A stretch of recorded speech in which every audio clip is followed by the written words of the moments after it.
Okay, तो हम लोग अपनी होम स्क्रीन पर हैं। यहाँ से हम लोग जाएंगे अपने डिपॉजिट के एप्लीकेशन पे। हमें जिस कस्टमर के लिए डिपॉजिट एक्सेप्ट करना है, वो कस्टमर को हम लोग यहाँ पर सर्च कर सकते हैं। मान लीजिए अर्जुन दुबे जो हमारे कस्टमर हैं, इनके लिए हम एक्सेप्ट करने वाले हैं। यहाँ से हमने सेलेक्ट किया अर्जुन दुबे। यहाँ पर हमारे पास टाइप ऑफ डिपॉजिट, तो हम लोग इस पर क्लिक करते हैं। यहाँ पर दो तरह के डिपॉजिट हैं जो आप ले सकते हैं। एक तो कस्टमर आपका आके आपके पास एडवांस में कैश डिपॉजिट कर सकता है। ध्यान में रखिए कि डिपॉजिट और पेमेंट दो अलग अलग चीजें हैं। पेमेंट के लिए हमने एक अलग सेपरेट वीडियो बना रखा है। पेमेंट होता है जब कस्टमर आपसे कोई चीज परचेज करता है और उसके अगेंस्ट वो आपको पेमेंट देता है, वो आपका पेमेंट एप्लीकेशन के थ्रू रजिस्टर होता है। डिपॉजिट वो होता है जो कस्टमर मोस्टली आपको एडवांस में जमा करता है आपके पास। वो कैश हो सकता है, वो कैश पर मेटल हो सकता है। दोनों में क्या डिफरेंस है हम लोग देखते हैं। आमतौर पे होता ये है कि कस्टमर आता है और बोलता है कि मैं आपके पास 20,000 रुपए जमा कर रहा हूँ, और जब हम आपसे कोई सामान खरीदेंगे तब ये रुपए एडजस्ट कर लेंगे। ये काइंड ऑफ एक एडवांस मनी है जो आप अपने किसी ज्वेलरी के लिए अपने कस्टमर से एक्सेप्ट करते हैं। तो वो तो होता है एडवांस कैश जो आपने एडवांस में लिया है। दूसरा होता है कस्टमर आके आपको कैश फॉर मेटल देके जाता है। वो बोलता है कि मैं आपके पास 1 लाख रुपए जमा कर रहा हूँ, इनका सोना लेके या चांदी लेके आप जमा कर लीजिए, और बाद में हम जब सामान बनाएंगे या फिर खरीदेंगे तब ये पैसे एडजस्ट करेंगे। ये वाली जो प्रैक्टिस है वो मैं रिकमेंड नहीं करता हूँ, बट आज भी छोटे शहरों में या कई जगहों पे ये आज भी यूज होती है, इसलिए इसका एक ऑप्शन इस एप्लीकेशन के अंदर है। वरना मैं इसको एनकरेज तो नहीं करता हूँ, ना ही मैं इसको रिकमेंड करता हूँ। आप जब भी डिपॉजिट लें वो कैश की तरह लें, उसको कैश समझ कर ही उसको जमा करें और बाद में उसको कैश की तरह ही एडजस्ट करें। मेटल लेने में क्या होता है कि मेटल का भाव हर रोज चेंज होता रहता है। हो सकता है कि वो भाव कम हो जाए या फिर बाद में भाव बढ़ जाए। तो उसमें आपका एज अ दुकानदार तो आपका कोई नुकसान या घाटा नहीं होता है, लेकिन आपको एक बुक मेंटेन करनी पड़ती है, और जो भी मेटल आप खरीद के अपने पास रखते हैं वो एक आपके लिए एक्स्ट्रा ओवरहेड बन जाता है। तो मैं रिकमेंड करता हूँ कि आप लोग इस तरह की प्रैक्टिस यूज ना करें। बट फिर भी अगर कुछ शहरों में या कुछ जगहों पे ये प्रैक्टिस आज भी चलती है, तो फिर आप ये वाले ऑप्शन को यूज करके ऐसा कर सकते हैं कि कैश फॉर मेटल या फिर कैश एडवांस। तो डिपॉजिट क्रिएट करने से पहले हम लोग एक बार चेक करते हैं कि ये हमारे जो कस्टमर है अर्जुन दुबे, इनका अकाउंट का स्टेटस क्या है। तो चलिए पहले कस्टमर पे जाते हैं। यहाँ पर अर्जुन दुबे ये फर्स्ट नंबर पर ही है, तो हम लोग यहाँ पे क्लिक करते हैं। और इनका अकाउंट स्टेटस अभी नेगेटिव में है। इनका नेगेटिव बैलेंस बाकी है अभी 21,666 रुपए इनके बकाया है। इनवॉइस नंबर 6, मतलब इन्होंने एक कुछ परचेज किया है जिसका इनवॉइस नंबर है 6। और किस तारीख को किया है, इन्होंने 17 दिसंबर को किया है। ट्रांजैक्शन अमाउंट जो है वो यहाँ पर है, और इनका कोई भी अभी तक डिपॉजिट नहीं है। इनका कोई भी क्रेडिट में आपको जीरो दिख रहा है, मतलब इनके इनका कोई भी डिपॉजिट हमारे पास अभी नहीं है। बल्कि इनका एक पेंडिंग अमाउंट है, एक इनवॉइस है जो इन्होंने पे नहीं की है, और इसलिए इनका बैलेंस जो टोटल बैलेंस है वो नेगेटिव में दिखा रहा है। तो चलिए अब हम इनका इनका ही एक डिपॉजिट क्रिएट करते हैं। वापस से जाते हैं डिपॉजिट एप्लीकेशन पे, और क्रिएट न्यू। यहाँ पर जाने के बाद हम लोग कस्टमर सिलेक्ट करते हैं। कस्टमर या तो आप सर्च कर सकते हैं या फिर आप उसको यहाँ से आप जब भी कस्टमर का नाम जो भी नाम टाइप करेंगे वो फिल्टर हो जाएगा। या फिर आप फोन नंबर भी टाइप कर सकते हैं, या फिर आप उसका नाम भी टाइप कर सकते हैं। तो मैंने कहा अर्जुन अर्जुन दुबे। यहाँ यहाँ पर भी आपको उनका बैलेंस दिखता है कि उनका कुछ बैलेंस यहाँ पर बकाया है, तो वो आपके कस्टमर के अगेंस्ट यहाँ पर ही दिख जाता है। तो अर्जुन दुबे एंड मान लीजिए हम इनके दो डिपॉजिट क्रिएट करेंगे, एक कैश डिपॉजिट करेंगे और एक कैश फॉर मेटल, जिससे कि आपको दोनों बातें समझ में आ जाए। तो हम लेते हैं कैश डिपॉजिट इनका। और कैश डिपॉजिट का सोर्स क्या है, या तो कस्टमर आके आपको कैश दे सकता है, या फिर वो आपको कार्ड से पेमेंट कर सकता है, यूपीआई कर सकता है, या फिर ओल्ड ज्वेलरी कर सकता है। तो हम लोग यहाँ पे दो तरह के फंड सोर्स यूज करते हैं। पहले हम लोग कैश और फिर ओल्ड ज्वेलरी। हो सकता है कई बार कस्टमर आता है एक पुरानी अंगूठी लेकर आया आपके पास और बोलता है कि आप इसको मैं बेचना है, और जो भी पैसे बने वो आप जमा कर लीजिए, वो हम बाद में एडजस्ट कर लेंगे जब भी कोई नया सामान खरीदेंगे। तो वो कैसे करते हैं वो देखते हैं। तो मान लीजिए कैश वो जमा करता है आपके पास 1,000 रुपये, और एक पुरानी अंगूठी, ओल्ड रिंग ओल्ड रिंग दी है उसने, जो कि मेटल उसका गोल्ड है। गोल्ड का रेट जब वो अंगूठी उसने जमा कराई है तब गोल्ड का रेट क्या है, मान लीजिए 8,000 रुपये पर ग्राम है। ध्यान रखिए ये यूनिट पर ग्राम की है, पर 10 ग्राम की नहीं है, इसलिए रेट आपको पर ग्राम का एंटर करना है यहाँ पे, पर ग्राम। एंड उसके बाद gross weight 3 gram 560 milligram, and purity मान लीजिए 22 कैरेट। तो उस हिसाब से उसकी वैल्यू आज की डेट में बनती है 26,000 रुपये और 26,106 रुपये। अगर आपको कोई नोट यहाँ पर लिखना है तो आप नोट लिख सकते हैं। मान लीजिए मैं लिखता हूँ कि old ring as cash deposit. तो 26,000 रुपये 106 रुपये उन्होंने पुरानी अंगूठी देकर जमा किए, और 1,000 रुपये कैश जमा किए। अर्जुन दुबे जी ने यहाँ पर ये जमा किए हैं। आप देख लीजिए ये पूरा अमाउंट बराबर है, 26,000 ये है, 1,000 ये, टोटल 27,106 रुपये ये कस्टमर हमारा जमा कर रहा है। इसको हम सेव करें, तो deposit it save successfully, click okay. अभी हम वापस कस्टमर के अकाउंट में जाते हैं। कस्टमर अर्जुन दुबे। अब आप देखिए कि इनका बैलेंस जो पहले नेगेटिव था अब ये पॉजिटिव में है, 5,440 रुपये अब इनका बैलेंस जो है वो बकाया है। मतलब कहा हम शॉपकीपर के ऊपर बकाया है। तो वो कैसे हुआ?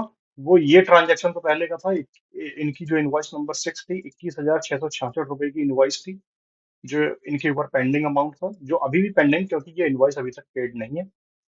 उसके इसलिए ये अमाउंट जो था 21,000, ये कैरी फॉरवर्ड हो गया नए ट्रांजैक्शन में। तो इनका एडवांस कैश जब इन्होंने जमा किया, एडवांस कैश डिपॉजिट नंबर 3, ये तारीख है 28 दिसंबर को इन्होंने जमा किया है, जिसकी टोटल वैल्यू है ट्रांजैक्शन की 27,106 रुपए। तो ये डिपॉजिट में गया इनके, तो ये चला गया इनके डिपॉजिट, जीरो था वो डिपॉजिट, अब हो गया 27,106। पेंडिंग अमाउंट इनका जो इनवॉइस का था वो अभी भी 21,666 है। इन दोनों का जो डिफरेंस है वो है 5,440 रुपए। इसलिए ये इनका ये लाइन बैलेंस है, और यही इनका आखिरी लाइन बैलेंस है, इसलिए यही इनका टोटल बैलेंस जो हो गया वो 5,440 रुपए। ये चीज आप स्टोर के ट्रांजैक्शन लॉग में भी चेक कर सकते हैं, लॉग में जाके। तो आपको स्टोर का जो ट्रांजैक्शन रिकमेंडेड है कि आप एवरी डे अपना शॉप क्लोज करने के बाद एक बार ये लास्ट में ये वाला लॉग जरूर चेक करें, जिससे कि अगर आपको एक ग्लैंस आ जाएगा कहीं कुछ मिस तो नहीं हुआ है। अगर कुछ मिस हुआ तो आपको यहाँ पर ही दिख जाएगा। आप डेट के हिसाब से इसको फिल्टर कर सकते हैं, या फिर ट्रांजैक्शन के हिसाब से भी आप यहाँ पे सर्च कर सकते हैं। अगर सर्च करना हो, मान लीजिए मुझे सर्च करना है कि डिपॉजिट क्या है, तो डिपॉजिट वाले सारे ट्रांजेक्शन यहाँ पर आ जाएंगे। ओके, अब भी इनका जो अर्जुन दुबे जी है, इनका इनवॉइस का पेमेंट बकाया है। तो अब हम लोग जाएंगे पेमेंट पे। यहाँ से payment, receive payment, yes we are going to receive payment for a invoice.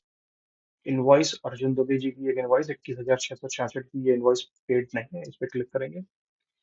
तो आप देखिए यहाँ पर कस्टमर का जो बैलेंस है, टोटल बैलेंस, वो पॉजिटिव में ग्रीन में दिख रहा है, 5,440 रुपए। हालांकि ये इनवॉइस अभी तक पेड नहीं है, लेकिन कस्टमर का बैलेंस पॉजिटिव में है, क्योंकि उसका डिपॉजिट उसके ड्यू से ज्यादा है। कस्टमर क्रेडिट यहाँ पर दिख रहा है 27,000 रुपए। इनवॉइस अमाउंट जो है वो ये है, और इनवॉइस बैलेंस जो है वो 21,000। अच्छा, जब भी ऐसा होता है कि कस्टमर के पास क्रेडिट अवेलेबल होती है, तो फंड सोर्स में क्रेडिट ऑलरेडी, जो उसका चेकबॉक्स है वो ऑलरेडी चेक्ड हो जाता है, जो कि यहाँ पे दिखा रहा है कि कस्टमर क्रेडिट, कि जब भी हमें पेमेंट लेना है वो हम कस्टमर क्रेडिट से लेने वाले हैं क्या। तो अगर हम कस्टमर क्रेडिट से कुछ लेने वाले हैं तो हाँ ठीक है, ये पूरा अमाउंट 21,666 हम कस्टमर क्रेडिट से ही ले सकते हैं। अगर कस्टमर बोलता है कि हाँ आप मेरे क्रेडिट से ले लीजिए, या वो अलग से पेमेंट कैश फिर से देने वाला है और पुराना डिपॉजिट वैसे ही रखना चाहता है, तो वैसे भी कर सकते हैं। बट इस एग्जाम्पल के लिए हम लोग कस्टमर क्रेडिट से यूज कर रहे हैं, और कैश कस्टमर कुछ भी नहीं दे रहा है, तो फिर ये कैश वाला चेक बॉक्स हम निकाल देंगे, तो ये अमाउंट यहाँ से निकल जाएगा। अच्छा, ये पेमेंट देने के बाद आप देख सकते हैं कि इनवॉइस का बैलेंस जीरो हो जाता है, जो कि अभी हुआ नहीं है क्योंकि अभी हमने सेव नहीं किया है। ये सिर्फ इंडिकेट करता है कि ये होने वाला है। तो अब हम इसको सेव करते हैं। तो ये पेमेंट सेव हो गया। आप वापस से जाइए अभी डिपॉजिट पे, और कस्टमर का डिपॉजिट ये था, यहाँ पर हम लोग क्लिक करेंगे। तो यहाँ पर कस्टमर का जो डिपॉजिट था, 1,000 रुपये डिपॉजिट और 26,000 रुपये की ओल्ड ज्वेलरी, तो इन्होंने वो डिपॉजिट किया था। डिपॉजिट का टाइप किया था, ये डिपॉजिट और था एडवांस कैश डिपॉजिट। तो ये इन्होंने एडवांस कैश डिपॉजिट किया है, जो कि जिसका डिटेल आपको यहाँ पे दिख रहा है कि 1,000 रुपये कैश था और 26,000 रुपये की पुरानी ज्वेलरी थी। पुरानी ज्वेलरी का डिटेल भी आपको यहाँ पे दिख रहा है कि old ring metal gold, rate जो है वो 8,000 रुपये है, ग्रॉस वेट 3 ग्राम 560 मिलीग्राम, प्योरिटी 22 कैरेट। इसको चाहिए तो आप इसको प्रिंट कर सकते हैं, और आप वापस से कस्टमर में ट्रांजैक्शन में जाके एक बार फिर से हम चेक करेंगे कि जो अभी उन्होंने इनवॉइस पे किया है उसके उसकी एंट्री यहाँ पर हो गई है। तब आप देखिए कि कस्टमर का पेंडिंग अमाउंट जीरो हो गया क्योंकि वो इनवॉइस अब पे हो गई है। कहाँ से पे हुई है वो ट्रांजेक्शन आप देख सकते हैं कि विड्रॉ हुआ है कस्टमर के क्रेडिट में से। 27,000 जो उनका क्रेडिट था, वो अब 5,000 बचा है, और वो विड्रॉ हुआ है। क्यों विड्रॉ हुआ है? क्योंकि उन्होंने पेमेंट किया है, payment for invoice number 6 via customer credit. ये सेम ट्रांजेक्शन अब इनवॉइस नंबर 6 में जाके भी चेक कर सकते हैं। चलिए देखते हैं इनवॉइस नंबर 6 में क्या है। Invoice, all invoices, invoice number, यहाँ से मुझे ईयर चेंज करना पड़ेगा, शायद ये इनवॉइस पुरानी है। तो इनवॉइस नंबर 6, या इनवॉइस नंबर 6 पे क्लिक करते हैं, और ये इनवॉइस में ड्यू अब नन है। और इनवॉइस पेमेंट हिस्ट्री पे अगर आप जाके चेक करेंगे तो यस, इन्होंने 28 दिसंबर को एक पेमेंट किया है, 21,666 रुपए और 15 पैसे का। कस्टमर का नाम ये अर्जुन दुबे है। अगर आप चाहें तो इस पर फिर से क्लिक करके आप इसका डिटेल चेक कर सकते हैं, जो कि आप फिर से उसी कस्टमर पेमेंट डिटेल पेज पर आएंगे जो यहाँ पर है। कस्टमर अगर इस पेमेंट रिसीट को डिमांड करता है तो आप उसको यहाँ से प्रिंट करके वो दे सकते हैं। एक ट्रांजेक्शन हम लोग और देखेंगे कि मेटल डिपॉजिट कैसे होता है, कैश फॉर मेटल डिपॉजिट करना है तो कैसे होगा। चलिए वो देखते हैं। तो यहाँ से create new deposit, customer select करते हैं। अ, मान लीजिए हमारे कोई और कस्टमर लेते हैं इस बार। अ, ये हमारे सप्लायर हैं, तो नहीं, सप्लायर नहीं, ये हमारे B2B कस्टमर है, तो हमें चलिए राज को ही लेते हैं। और इनका कैश फॉर मेटल वाला ऑप्शन सेलेक्ट करते हैं। कैश फॉर मेटल में मान लीजिए ये गोल्ड गोल्ड का बार या गोल्ड का कोई भी आइटम ये डिपॉजिट कर रहे हैं। तो गोल्ड का आठ आज का रेट मान लीजिए क्या है, 8,000 रुपये पर ग्राम। ध्यान में रखिए ये पर ग्राम है। और ये कैश जमा करते हैं या फिर ये पुरानी कोई गोल्ड बार देते हैं। मान लीजिए इन्होंने गोल्ड बार दिया है, इन्होंने गोल्ड बार दिया है, मेटल गोल्ड होगा। गोल्ड का रेट, जिस रेट में हम उसको डिपॉजिट करवा रहे हैं वो है 8,000। ग्रॉस वेट कितना है, मान लीजिए वो 20 ग्राम का है। प्योरिटी उसकी क्या है, मान लीजिए वो 95% है। तो उसकी कीमत जो हो गई वो 1,52,000 कीमत है। तो यहाँ पर आप नोट्स में लिख सकते हैं कि वो क्या है। Gold bar deposited as cash for metal. ठीक है, इसको हम लोग सेव करते हैं। ओके, डिपॉजिट से अभी हम लोग देखते हैं कि ये रीमर्स कैसे करते हैं। तो हम लोग पेमेंट्स पे जाते हैं और देखते हैं कि राज का कोई पुराना इनवॉइस है क्या हमारे पास। यस, तो राज के दो इनवॉइसेस हैं जो अनपेड है। तो चलिए हम लोग ये वाला इनवॉइस देखते हैं।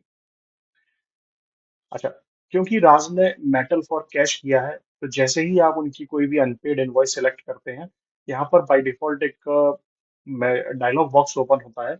ये आपको बता रहा है कि इनका एक मेटल डिपॉजिट ऑलरेडी है आपके पास। आप उसको as a fund source use करेंगे क्या, उसको रिइम्बर्स करना है क्या? अगर आप ये चेकबॉक्स यस रिइम्बर्स इट इसको सिलेक्ट करते हैं, अगर रिइम्बर्स करना है तो यस, तो फिर वो पूछता है कि आज रिइम्बर्स किस रेट पर करना है, क्योंकि इनका इन्होंने जब जमा किया था तब गोल्ड का रेट था 8,000 रुपए। मान लीजिए आज की डेट, आज जब वो इसको रिइम्बर्स कर रहे हैं तब सोने का भाव है 8,100 रुपए प्रति गज ग्राम। तो आप देखिए इन्होंने जमा किया था तब इनका टोटल जो वैल्यू था वो 1,52,000 था, तो आज की डेट में इसकी वैल्यू हो गई 1,53,900 रुपए। तो हम लोग करते हैं रिइम्बर्स। अच्छा, जिसको रिइम्बर्स करना है, बाकी कस्टमर क्रेडिट यूज नहीं करना है एंड कैश भी यूज नहीं करना है, क्योंकि हम लोग सिर्फ जो उनका मेटल बार था उसको ही यूज करने वाले हैं। ओके, एंड फिर हम लोग यहाँ पर इसको सेव करते हैं जिससे कि ये पेमेंट का ट्रांजेक्शन कंप्लीट हो। Payment save.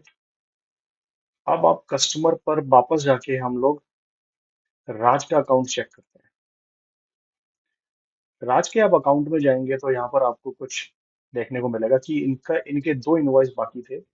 उसके बाद भी इनका बैलेंस जो था, ये 28 तारीख का ट्रांजेक्शन जो है, कि कैश फॉर मेटल इन्होंने 1,52,000 रुपए पहले जमा किए थे, मतलब वो पुराना गोल्ड बार इन्होंने जमा किया था, तो उसकी एंट्री हो गई थी इनकी डिपॉजिट में।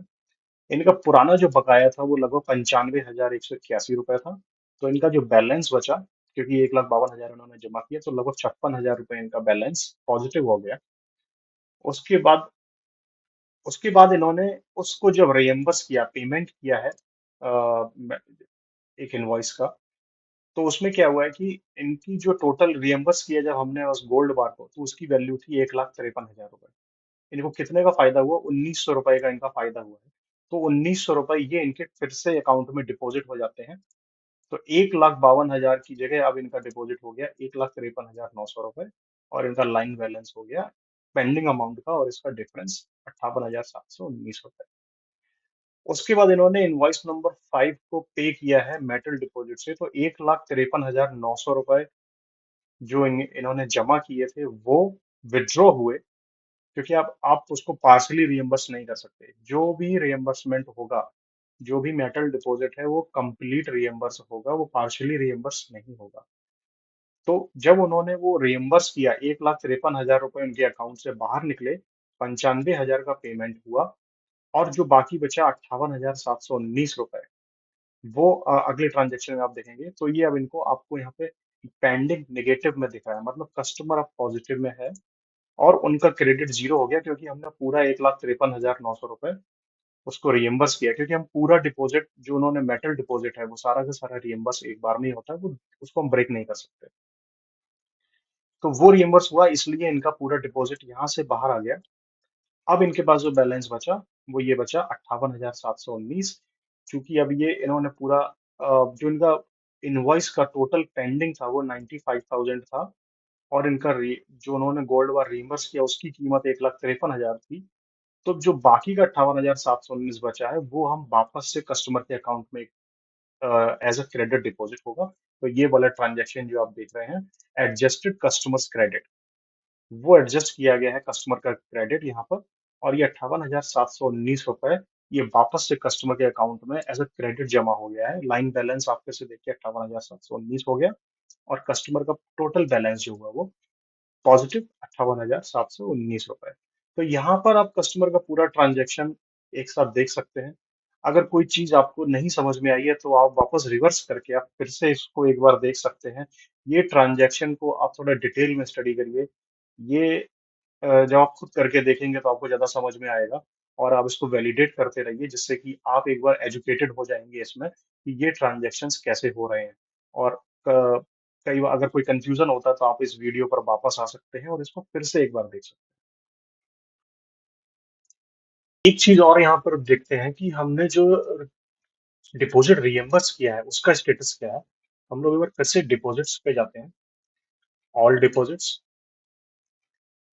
और ये वाला राज के यहाँ पे जो हमने मेटल डिपॉजिट लिया था, कैश फॉर मेटल, उसको हमने रियम्बर्स किया है, अब उसके लास्ट इनवॉइस को पे एज अ पेमेंट। तो आप देखिए, जब आप उसका ट्रांजेक्शन चेक करेंगे तो यहाँ पर आपको दिखेगा कि रियम्बर्स्ड, ये वाला जो डिपॉजिट फॉर मेटल था, अब रियम्बर्स हो गया है। 1,52,000 का डिपॉजिट था जो रियम्बर्स हो गया है। डिपॉजिट डेट जो थी वो यहाँ पर दिखती है, डेट एंड टाइम, और जो रियम्बर्स हो गया है, जो आपको रेड कलर में दिख रहा है कि वो रियम्बर्स हो गया है, उसका डेट एंड टाइम। और एक सवाल जो मुझसे कई बार पूछते हैं लोग कि जो नोट्स हैं, एक बार डिपॉजिट में जाते हैं वापस। अ, जी, जो जो नोट हम लोग ऐड करते हैं वो यहाँ पर नहीं दिखता है। जो हमने एक डिपॉजिट के ऊपर एक नोट ऐड किया था वो यहाँ पर क्यों नहीं दिखता है? तो वो नोट आपको यहाँ पर दिखता है नीचे, कि old ring as a cash deposit, जो हमने नोट ऐड किया था। सवाल ये है कि वो नोट हमें यहाँ पर डिटेल्स में क्यों नहीं दिखता, वो नोट हमें यहाँ लाइन नोट्स में क्यों दिखता है नीचे? उसका आंसर ये है कि जब आप इसको प्रिंट करते हैं तो ये नोट जो है वो प्रिंट में नहीं आता है। आप देखिए, वो नोट यहाँ पर प्रिंट में नहीं आता है। ये जो नोट है वो सिर्फ शॉपकीपर के अपने रेफरेंस के लिए होता है, वो कभी भी कस्टमर को नहीं दिखता है, ना ही वो प्रिंट पर जाता है। इसलिए वो नोट यहाँ डिटेल्स में नहीं आता है, वो नोट हमेशा यहाँ पर आता है सेपरेटली।